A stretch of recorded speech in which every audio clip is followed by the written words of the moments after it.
अस्सलाम वालेकुम रहमतुल्लाहि व बरकातुहू। उम्मीद करता हूँ कि दोस्तों आप ठीक ठाक होंगे। अल्लाह ताला आपको सेहत और तंदुरुस्ती वाली ज़िंदगी अता फ़रमाए। दोस्तों आज हम आपको बनाना सिखाएंगे तलबीना, जो नबी पाक सल्लल्लाहु अलैहि वसल्लम की पसंदीदा ग़ज़ा थी। जिसके लिए हमें चाहिए 1 kg हमने दूध ले लिया और इसको चूल्हे पर रख दिया और इसी तरह इसको हिलाते रहना ताकि ये जलने ना पाए। तो इसमें कौन कौन सी चीज़ें इस्तेमाल होंगी वो आपको साथ साथ दिखाते जाएंगे।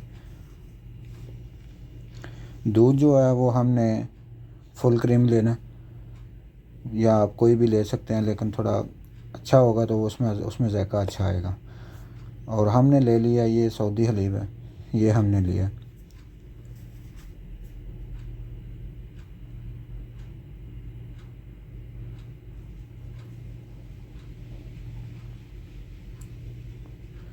और उसके बाद हमने तकरीबन 8 से 10 खजूरें ली हैं। ये अपने जायके के लिहाज से आप कम या ज़्यादा भी कर सकते हैं। हमने 8 से 10 खजूरें ली हैं और हमने इनको जो है ना इसकी गुठली निकाल दी है और इनको पहले अच्छी तरह वॉश करके इनकी गुठली निकाली है। गुठली निकालने के बाद फिर हमने थोड़ा सा इसमें दूध ऐड किया है। दूध जो ऐड करने के बाद हमने इसको दूध में यानी थोड़ा भिगो के रख दिया तकरीबन 1 डेढ़ मिनट के लिए। फिर उसके बाद हमने इनको ना थोड़ा थोड़ा ना दबा दबा दिया, मैश कर लिया था। ये देखें, अब अभी हमने दूध में भिगोया हुआ था। फिर उसके बाद हमने इनको ना सही इस तरह दबाया कि इसका ये मैश हो गया। ये देखें, ये पेस्ट सा बन गया। ये दूध के साथ इसको हमने दबाया। ये बाद में हम आपको दिखाएंगे कि इसको दूध में ऐड करते हैं। इसी दूध में इसमें आप शहद भी इस्तेमाल कर सकते हैं, लेकिन शुगर इस्तेमाल नहीं कर सकते। शहद कर सकते हैं या खजूर कर सकते हैं, वो आपकी मर्ज़ी है, जो भी आपको चीज़ अच्छी लगे। जिससे ये बेसिकली बनता है शहद या खजूर से। और दूध जो है अल्हम्दुलिल्लाह हमारा जो उबल कर तैयार हो गया है। ये देखें, इसके ऊपर बलाई भी आई हुई है। इसको तकरीबन 1-2 उबाल आए हैं। इसको इसी के अंदर ही मिक्स कर देंगे। थोड़ी थोड़ी देर के बाद इसमें चमचा हिलाते रहेंगे ताकि ये दूध जो है ना नीचे जलने ना पाए। अगर ये बर्तन के अंदर लग गया तो ये बाद में जायका आएगा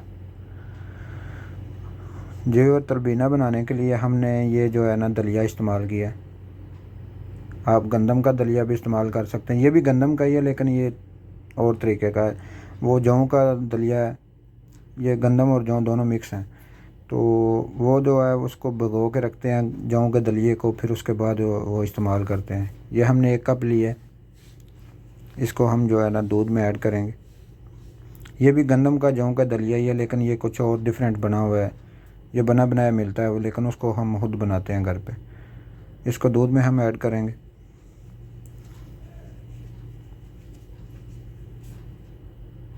दूध में ऐड करने के बाद फिर इसको थोड़ा मिक्स करेंगे। मिक्स करते हैं तो इसको तकरीबन इसी तरह थोड़ी थोड़ी देर के बाद चेक करते रहना। तकरीबन 8 से 7 मिनट तक इसको पकाना है। तो ये देखें व्यूअर, अभी हमने इसको तकरीबन 5 से 7 मिनट तक हमने इसको चेक किया। ये देखें गल तो गया है, लेकिन अभी मिक्स नहीं हुआ दूध में। गल तो गया हुआ है।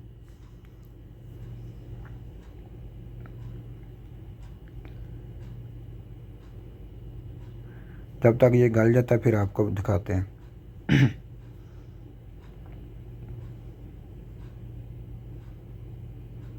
जी, और ये देखें अल्हम्दुलिल्लाह अभी जो दूध है वो गाढ़ा होना शुरू हो गया और ये भी दूध में जो है ना हल होना शुरू हो गया। अभी दूध जो है वो थोड़ा गाढ़ा हो गया पहले से। तकरीबन 7 से 8 मिनट हमने पकाया इसको। और उसके बाद अभी दूध गाढ़ा होने के बाद देखें, अभी हमने ये वो जो पेस्ट बनाया था खजूर का वो इस वक्त इसमें ऐड कर देंगे ताकि खजूर भी इसमें हल हो जाए और दूध जो है वो भी अभी थोड़ा गाढ़ा मुकम्मल नहीं हुआ, तो ताकि दूध भी हल हो, दूध में खजूर भी हल हो जाए और ये भी पक जाएगा उतनी देर में जी। और अल्हम्दुलिल्लाह ये देखें हमारा जो तलबीना है वो बिल्कुल अल्हम्दुलिल्लाह तैयार हो गया। तो अभी हम इसको रूम टेम्परेचर में ठंडा होने के लिए किसी बड़े बर्तन में रखेंगे। जब बर्तन में डाल के फिर आपको दिखाते हैं।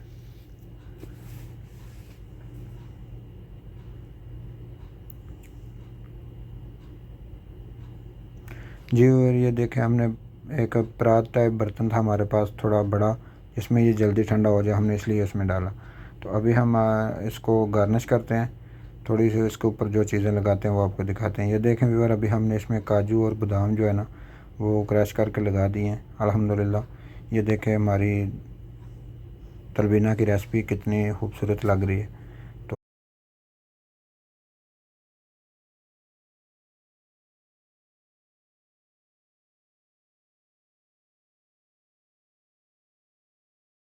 अगर जो कोई बहन भाई हमारा बीमार है तो उसको ये ख़ास तौर पर दें तो इंशाल्लाह वो सेहतियाब भी होगा। तो अगर आपको हमारी ये रेसिपी पसंद आई है तो हमारे चैनल को सब्सक्राइब करें, लाइक करें, शेयर करें। आपका बहुत शुक्रिया। अस्सलाम वालेकुम व रहमतुल्लाहि व बरकातुहू।